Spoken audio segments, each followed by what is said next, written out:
요한복음에 7가지 기적이 기록되어 있는데 그 중에 5번째 기적입니다. 이 사건은 마태나 마가도 기록을 했습니다. 요한은 마태나 마가에 비하면은 비교적 덜 상세하게 이 사건을 기록하고 있습니다. 그러나 그것은 내용이 덜 중요하기 때문에 그런 것은 아니고, 요한은 항상 사건보다는 사건의 의미에 초점을 맞춥니다.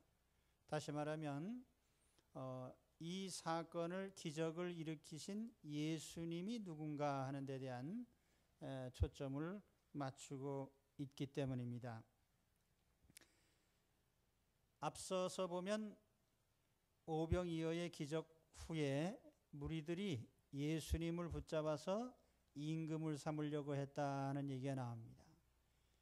요한은 예수님이 유대인의 왕이 아니라 우주의 왕이시다라는 것을 말씀하고 싶었던 것입니다. 그래서 이 기적을 통해서 이 메시지를 담고 있어요. 예수님은 유대인의 왕일 뿐 아니라 우주의 왕이십니다. 인간 세계의 왕이시고 자연 세계의 왕이시고 현세의 왕이시고 내세의 왕이시고 물질 세계의 왕이시고 영적 세계의 왕이십니다. 이 사건을 다시 좀 설명을 드리면, 오병이어의 이적 후에 예수님은 산으로 기도하러 가셨습니다. 아마 자신을 임금 삼으려고 하는 이 유대인들에 대해서 참 이렇게도 사람들이 무지할 수 있나, 어쩌면 예수님은 기도할 수밖에 없었을 겁니다. 그래서 산으로 기도하러 가시는데, 그 기도하러 가신 동안에 제자들은 주님을 기다리고 있다가 이제 날이 저물어 가니까 주님은 오시지 않고 제자들이 배를 타고 갈릴리 호수를 건너갔습니다. 저녁 시간이지만 너무나 잘 아는 곳이기 때문에 걱정 없이 배를 띄웠던 것입니다. 그러나 얼마 가지 못해서 역풍을 만났고 심한 풍랑이 일어났습니다. 그런 속에서 제자들은 계속 전진을 했는데, 초저녁부터 해서 새벽이 될 때까지 대략 한 8시간 동안을 열심히 노를 졌는데, 간 거리를 보면은 5km 정도 갔어요. 그래서 우리로 말하면 시속 600m를 간 겁니다. 참 밤새도록 그렇게 갔는데, 저는 그런 생각을 했어요. 그런 정도라면 차라리 되돌아서 앞으로 가면 훨씬 빨리 그냥 되돌아갔을 텐데 왜 굳이 역풍을 맞으면서 앞으로 가려고 했을까?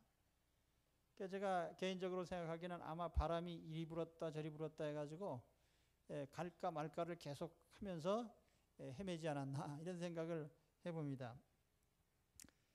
예수님께서 밤 사경쯤에, 이 사경이라는 시간은 밤 3시에서부터 6시까지를 가리키는 말인데, 그때 예수님께서 물 위로 걸어오시니까 제자들이 유령이 나타났나 보다, 그렇게 두려워서 소리를 쳤어요.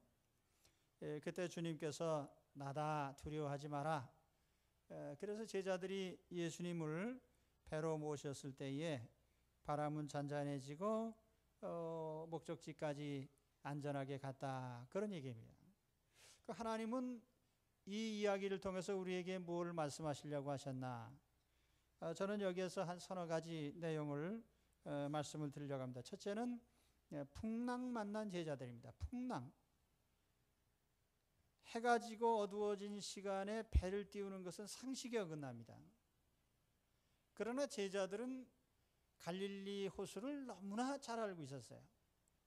거기서 어렸을 때부터 자랐고, 눈을 감아도 배 타고 어디쯤 왔는지 다 아는, 너무나 잘 아는 곳이에요. 경험적으로 뭐 지식적으로 너무나 잘 아는 곳이죠. 그래서 자신만만해서 배를 띄웠습니다. 그런데 실제로 배를 타고 호수에 들어섰을 때 풍랑이 일어났어요. 아마 이 사람들이 예전에 이런 경험이 있는지는 모르겠습니다. 전에 없이 정말 힘든 풍랑을 이들이 만난 것입니다. 이 풍랑은 모든 사람에게 예고 없이 다가옵니다. 우리 성경 읽다 보면 욥이라는 사람인데 욥은 동방에서 제일 부자입니다. 잘 살고 경건하고 그런 사람이에요. 성경에 보면 그가 양이 7,000마리가 있었고 낙타가 3,000마리가 있었고 소가 500쌍이 있었고 암나귀가 500마리가 있었다고 그랬어요. 하루에 다 죽었어요. 구제역이 돌았는지 무슨 뭐 조류독감이 돌았는지 하여튼 다 죽었습니다. 또 자식들 10명이 하루아침에 다 죽임을 당했어요. 자기 몸에는 살이 썩는 병이 들어서 출생을 참 저주하는 신세가 됐어요. 내가 왜 태어났던 거. 풍랑이 없는 인생은 없습니다. 이 세상에 머리 두고 사는 사람은 누구나 반드시 풍파를 겪게 되어 있습니다. 배신의 아픔도 겪을 수 있고 육신의 병도 들 수 있고 불의의 사고도 당할 수 있고 또는 가족의 갈등도 일어날 수 있고 모든 일이 그 미국 사람들 하는 말이 Why me라는 말이 있잖아요. 왜 내게 이런 일이 일어났냐? 왜 내게? 왜 나에게? 그러나 나에게도 모든 일은 일어납니다. 그것이 우리 인생이에요.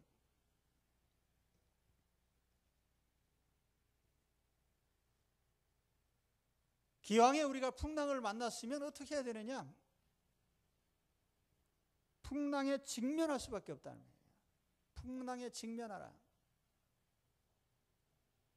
이 직면이라는 말, 심리학에서는 이것을 컨프런테이션이라고 합니다. 이 프런트라는 말이 전면이라는 뜻도 있지만 전쟁 용어로는 전선이라는 뜻입니다. 말하자면 전투가 벌어지게 하는 최전방에 그 프런트입니다. 그래서 이 컨프런트라는 말은 바로 그 최전선에 내가 나선다는 뜻이에요. 직면하는 거예요. 어떤 사건에, 어떤 풍랑에, 어떤 문제 속에 제일 전면에 내가 그 마주서는 것을 말하는 것입니다. 직면하는 거예요. 많은 사람들이 어려움이 다가오면은 이거 어떻게 도망가나? 그래서 도망갈 구멍을 찾아요. 그런데 중요한 것은 담대하게 거기에 직면하는 것입니다. 왜 그러냐면은 우리 인생사에 일어나는 것은 하나님이 다 알고 계시고 하나님이 허용하신 측면이 있어요. 일부러 하나님이 주신 것도 있고 하나님께서 허용하신 가운데 모든 것은 벌어지는 겁니다. 하나님이 허락지 않으면 안 일어나는 거예요. 인생에 일어난 일은. 하나님이 허락하셨기 때문에 일어나는 거예요.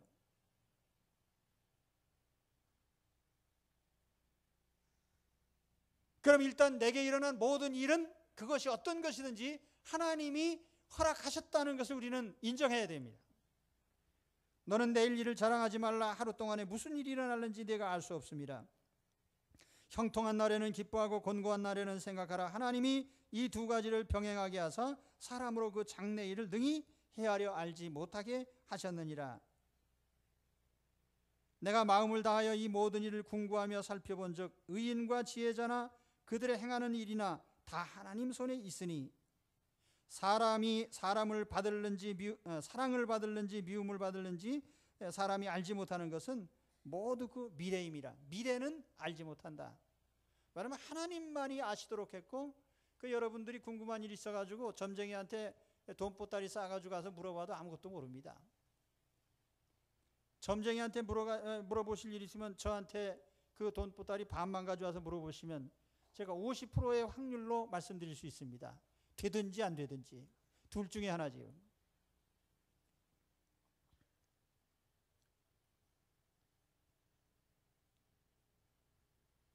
그래서 이 세상에 일어나는 일은 다 하나님이 허용하신 것이기 때문에 우리는 그것을 거부할 수가 없어요. 직면할 수밖에 없어요. 그걸 정면으로 맞으란 말입니다. 오늘 주안에서 먼저 내게 다가온 풍랑에 대해서 피하지 마시고 정면으로 그것을 마주하십시오. 그래야만 우리는 그 풍랑을 통과할 수 있습니다. 그러지 않고는 안 되는 거예요.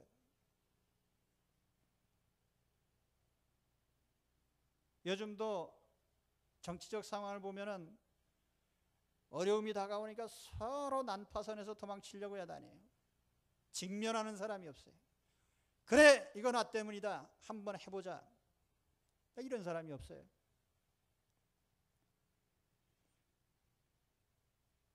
내가 잘못해서 한밤중에 출발한 잘못 때문에 풍랑을 만났든지 하나님께서 풍랑을 일부러 일으키셨든지 어쨌든지 풍랑이 일어난 건 사실이니까 그 풍랑 속에서 우리는 그것을 내가 당해야 되는 것으로 생각하고 당당하게 맞으시기 바랍니다. 문제에 당당하게 부딪히지 않는 사람은 절대로 문제를 풀어나갈 수 없습니다. 우리 젊은이들이요, 세상 어렵다고 문제를 자꾸 피해가는 길을 찾지 마세요.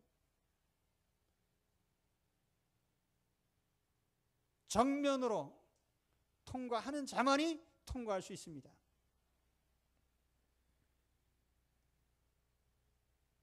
그래서 우리 인생의 풍랑에도 우리가 승부를 걸어야 돼요. 어디 편하고 안전하게 희생 안 하고 고생 안 하고 어떻게 해서 해결될 방법은 없을까? 없어요. 왜냐하면 하나님이 주신 것이기 때문에. 그 다음에 두 번째 오늘 말씀에 풍랑 속으로 다가오시는 주님을 우리는 봐야 됩니다. 자, 이 시간이 언제냐면은 한밤중입니다. 12시가 지나서 새벽 3시가 지난 시간에 아마 그 상황에서 제자들은 주님이 오시리라는 상상을 전혀 할 수가 없었어요.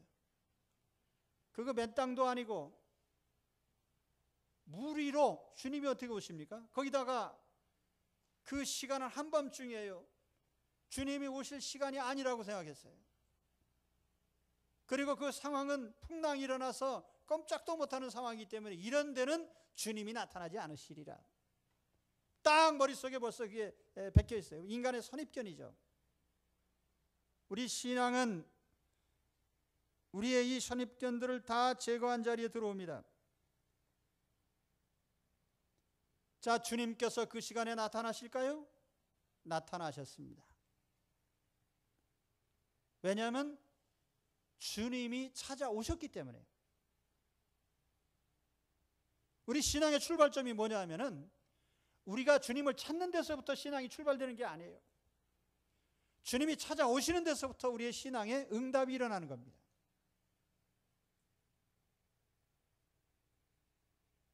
지나가고 나서 보면 아, 그때 주님이 찾아오셨구나 하는 걸 깨닫게 되는 거예요. 저는 대학 다닐 때 주님을 영접했습니다. 만일 내가 아프지 않았다면, 내가 그때 참 죽을 수도 있다고 하는 두려움 속에 빠지지 않았다면 나는 절대로 예수님을 안 믿었을 겁니다. 그런데 그 풍랑 속에서, 두려움 속에서, 정말 지푸라기를 잡고 싶은 심정에서, 사실 그런 상황이라고 해서 하나님 나를 살려주십시오 그런 사람도 없어요. 하나님을 찾지는 않죠. 찾기는커녕 귀찮아하죠. 저는 제가 아플 그때 이웃집에 사시는 집사님이 정말 귀찮게 찾아오셨어요. 학생, 예수 믿어야지, 교회 같이 가. 그래서 나는 그 이웃집에 사시는 그 집사님이 그림자만 나타나도 난 숨었어요. 방에 들어가서 문을 닫고 조용히 있으면 아, 여기 있나? 그러고 문을 일부러 열고 들어와 또. 그 세상에 참 귀찮은 사람이에요. 그런데 그분 때문에 제가 예수님을 영접했습니다. 주님이 우리를 찾아오시는 거예요. 귀찮아하든 싫어하든 말든 주님은 나를 찾아오십니다.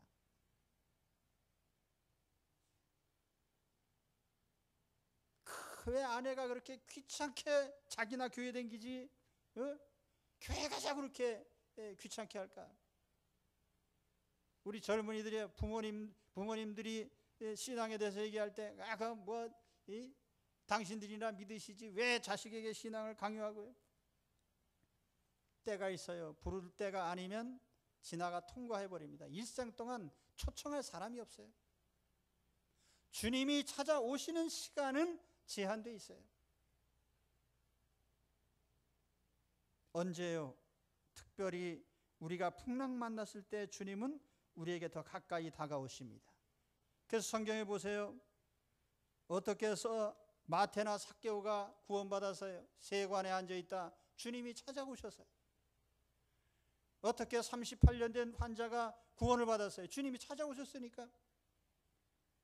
간음하다 현장에 잡혀서 돌에 맞아 죽을 그 여자가 어떻게 구원받았어요? 주님이 찾아오셨으니까요. 수가성 여인을 찾아오시고 나인성 과부의 죽은 아들에게 찾아오시고 죽은 나사로를 찾아오셨습니다. 주님은 오늘도 우리 속에 찾아오십니다.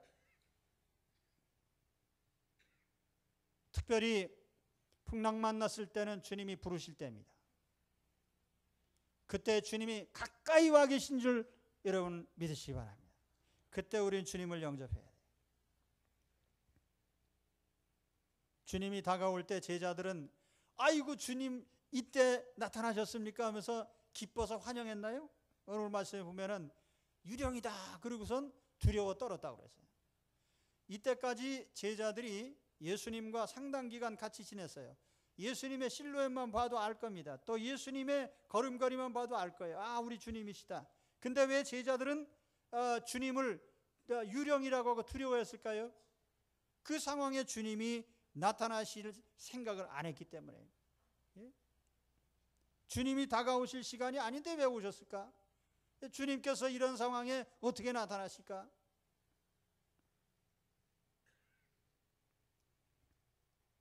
이 어둠의 시간 한밤중 아닙니까? 캄캄한 밤이에요. 빛이 없습니다. 어둠의 시간은 죄악의 시간을 상징해요. 죄의 시대. 이 어둠이라는 건 혼돈을 의미합니다.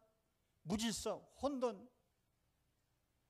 그래서 어떤 사람들은 현대를 불확실성의 시대 이렇게 얘기를 합니다. 불확실성의 시대. 2012년에 전 세계 수십 개국의 지도자를 새로 뽑는다. 정말 정적으로 불확실하다. 경제는 확실하냐? 예. 요즘 EU 돌아가는 거 보면 경제도 불확실해요. 가장 안정된 지역이 지금 가장 큰 문제에 봉착하고 있어요. 어디서 전쟁이 일어날는지, 인류 역사가 어떻게 갈는지, 내 개인의 운명은 어떻게 될는지 확실한 게 없어요. 어둡습니다. 그래서 이 어둠 속에 찾아오시는 주님을 우리는 유령이라고 잘못 인식하고 두려워하고 기뻐할 자리에서 두려워하고.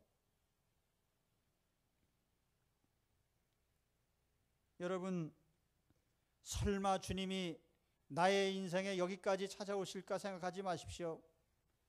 두려워하지 마시고 주님을 적극적으로 영접하시기 바랍니다. 처음 믿는 분들을 제가 가끔 접해보면은 일종의 그 신앙의 두려움이 있어요. 그 두려움이 뭐냐면 내가 예수님을 너무 좀 열심히 믿다 보면은 광신자가 될까? 아니면 예수의 영이 나를 확 붙잡아가지고 내가 원치 않는 일을 하게 할까봐 겁나는 사람들이 더러 있습니다. 오늘 예수 그리스도의 영이 여러분들을 확 붙잡으시기를 바랍니다. 예, 상관없어요. 주님의 영에 사로잡히지 않은 사람은 주의 사람이 아니에요. 그 주의 영에 사로잡히면 우리가 염려하는 게 뭡니까? 내가 그나마 인생의 낙으로 여기고 있는 거 내가 못하면 어떻게 하나? 가끔 담배도 피고 술도 먹고 그래야 되는데, 또 가끔 내가 화투도 치고 좀 그래야 돼, 노름도 하고 그래야 되는데,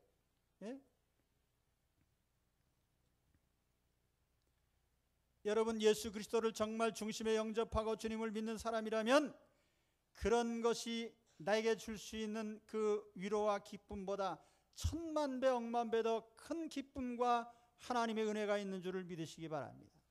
그래서 우리는 목숨을 버리면서도 기뻐하면서 주님을 믿지 않습니까? 예수 그리스도 안에 있는 평안, 예수 그리스도 안에 있는 즐거움, 예수 그리스도 안에 있는 우리들의 안정적인 확신, 이거 어디서 얻을 수 없는 거예요. 저는 사회적으로 성취한 사람들을 많이 대합니다. 저희 학교 동기들도 보면은 목사가 된 사람은 나밖에 없으니까 다른 여러 방면에서 성취를 하고 했다 하더라도 지금 앉아서 이렇게 인상을 보면은요, 나만 웃고 있어, 나만. 전부 그냥 입이 이래가지고 얼굴에 밝음이 없어요. 인생이, 얼굴만 보면 벌써 압니다. 아, 인생 힘들다.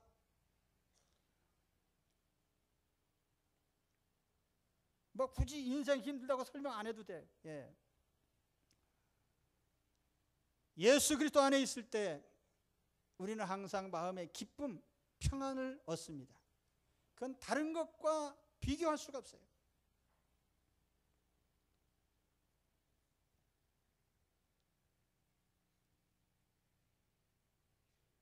그러므로 주님을 영접하는 것을 두려워하지 마십시오.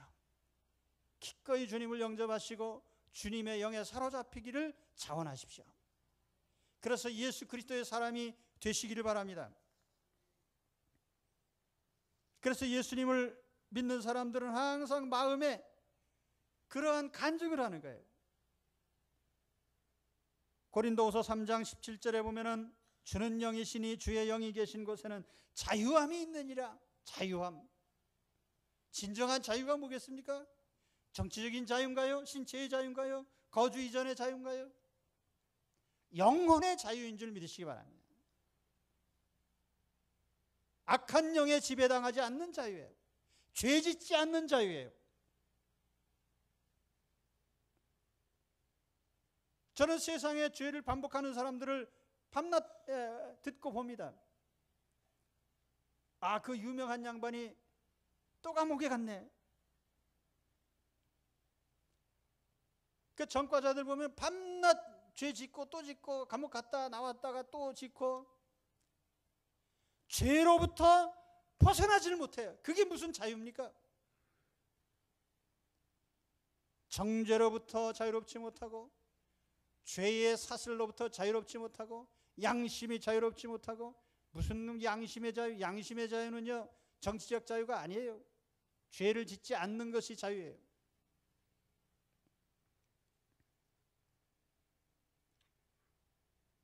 그리스도 안에 있는 사람들은 이 특권이 있습니다. 그래서 예수님께서 제자들에게 뭐라고 말씀하셨어요? 야, 나다! 두려워하지 마라. 내니 두려워하지 말아라. 이 내니, 나다라고 하는 이 헬라어 성경에 보면 에고 에이미라는 말로 표현이 되어 있습니다. 에고 에이미. 이 에고라고 하는 거 2인칭 대명사, 나라는 뜻인데 헬라어의 동사에는 그 동사 자체에 인칭이 들어있어 잘 에고라는 말을 쓰고면 그 강조하는 것입니다. 나야 나. 에고 에이미. 그래서 요한복음에 보면 에고 에이미라는 이 규절이 여러 군데 나타납니다. 나는 세상의 빛이다. 나는 생명의 떡이다. 나는 양의 문이다. 나는 생명이다. 내가 길이다. 할 때 이 에고 에임이라는 표현을 하는데 예수님께서 제자들에게 야, 나야 나. 풍랑 만난 그 제자들에게 주님이 다가오실 때 제자들이 유령이다 하고 무서워하니까 나야 나. 에고 에이미. I am. 너희를 구원한 구주 나 예수다. 믿어라. 주님을 영접하십시오. 환영하십시오.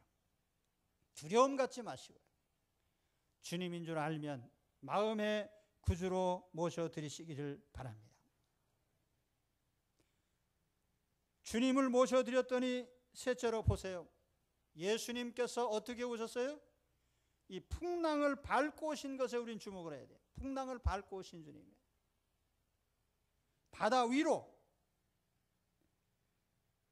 헬라어 성경에 보면 이 에피살라사, 살라사라는 말은 바다라는 뜻이고 에피라는 말은 그 헬라어 전치사인데 이 에피라는 말을 영문으로 번역할 때 언이라고도 번역하고 바이라고도 번역합니다. 언이라는 건 위란 뜻이고 바이라는 건 곁이란 뜻이에요. 근데 어떤 영문 성경에는 대부분은 다 언더 레이크라고 되어 있습니다. 호수 위로 예수님이 밟고 오셨다 이렇게 표현하는데 간혹 어떤 사람은 by the shore, 이 shore란 말은 해변이란 뜻 아니에요? by the shore란 말은 뭐예요? 해변 곁으로. 아마 이런 생각을 했는 것 같아요. 사람이 어떻게 물 위로 걸어가냐? 해변으로 걸어가는데 깜깜한 밤중에 제자들이 착각해가지고 물 위로 걷는 걸로 오해했을 거다. 그따위로 믿는 사람도 예수쟁이들 가운데 있습니다. 예수쟁이는 아니죠. 예수 전문가 하면 그런 소리 안 하죠.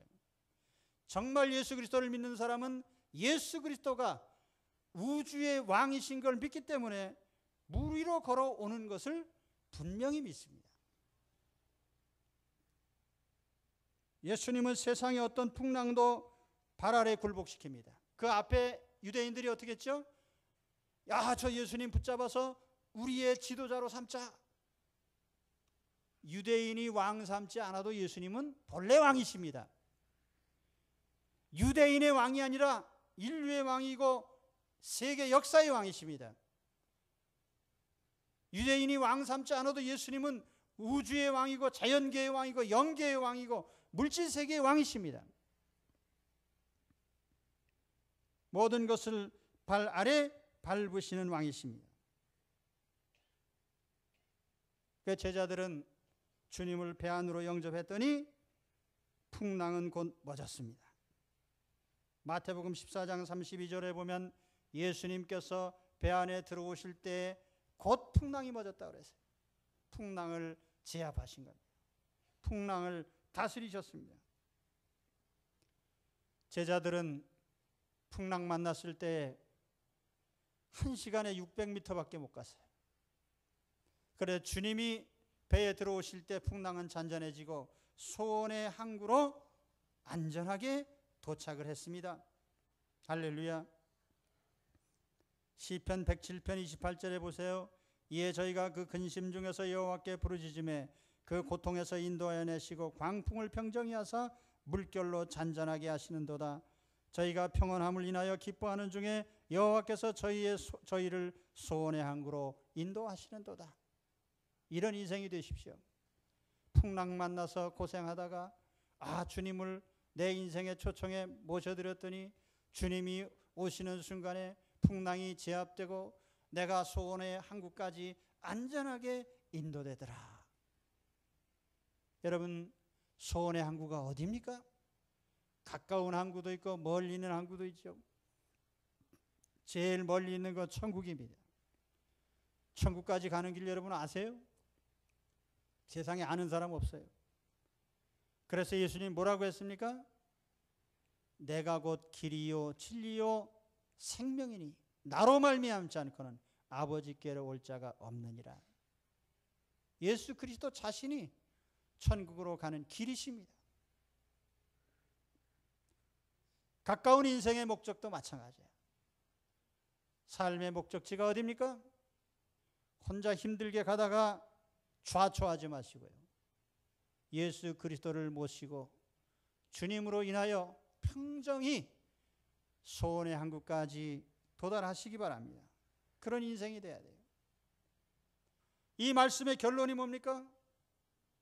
우리가 예수 그리스도를 믿는다면 우리는 매일의 삶을 통해서 이와 같은 바다를 밟고 가는 삶의 체험과 경륜이 우리 속에 무수히 쌓여야 된다는 말이에요.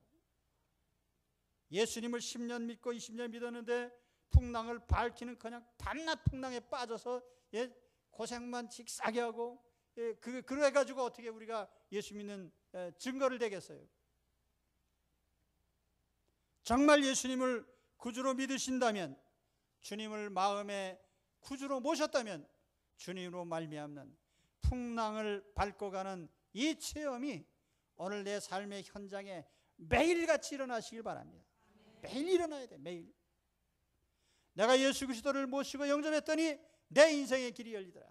요즘 젊은이들이요, 전 젊은이들한테 할 말이 많은 사람이에요. 요즘 사람들 보면 밤낮 남이 탓만 해. 보니까 젊은 사람들 왜 내 인생이 힘드냐 그랬는데 이유를 물어보니까 절반가량이 이 세상 탓이다 그랬어요. 세상 탓. 그러면 세상이라는 게 바뀝니까? 그 언제까지 세상 탓을 하고 살 거예요? 본래 세상이 그런 건데 그 세상이 어떻게 바뀔 거예요? 나는 전후에 정말 거지같이 살았지만은요, 남이 탓하고 산 적은 없어요. 이 세상에 제일 별 볼 일 없는 사람이 남이 탓하는 사람이에요. 다 너 때문이고 당신 때문이고 니들 때문이고. 나는 뭐예요? 그럼 나는 남 때문에 사는 사람이에요? 오늘 하나님께서 내 인생을 주실 때 얼마든지 하나님은 나를 통해서 세상도 바꾸시고 세상을 통과하고 세상을 이길 수 있는 길을 열어주실 수 있기 때문에 우리는 우리 주 예수 그리스도를 믿습니다. 우리는 그 주님과 함께 걸어갑니다. 그러므로 우리는 풍랑 자체를 두려워하거나 원망할 것이 아니라 풍랑을 통과하는 삶의 승리가 있어야 됩니다. 매일같이 우리는 승리해야 돼요. 오늘 말씀의 핵심적인 메시지는 예수님의 주권과 왕권입니다. 인생 역사도 주관하시고 풍랑도 다스리시고 세상을 제압하시는 우리 주님은 우주의 왕이십니다. 정말 그분을 내가 구주로 믿는다면 내 인생에 왜 그런 일이 일어나지 않느냐 말이에요. 그 일이 일어나야 되는 거예요. 오늘부터 기적의 사람들이 되십시오. 풍랑을 밟고 가는 사람들이 되십시오. 풍덩 빠져 죽지 마시고요. 풍랑 위로 통과하는 주님과 함께 승리적인 삶을 사시기를 축원합니다. 우리는 충분히 그럴 능력이 있습니다. 주님이 나와 함께 하시니까요. 그래서 오늘 우주의 왕이신 주님과 함께 풍랑을 밟고 가는 여러분 되시기를 축원합니다. 기도하겠습니다.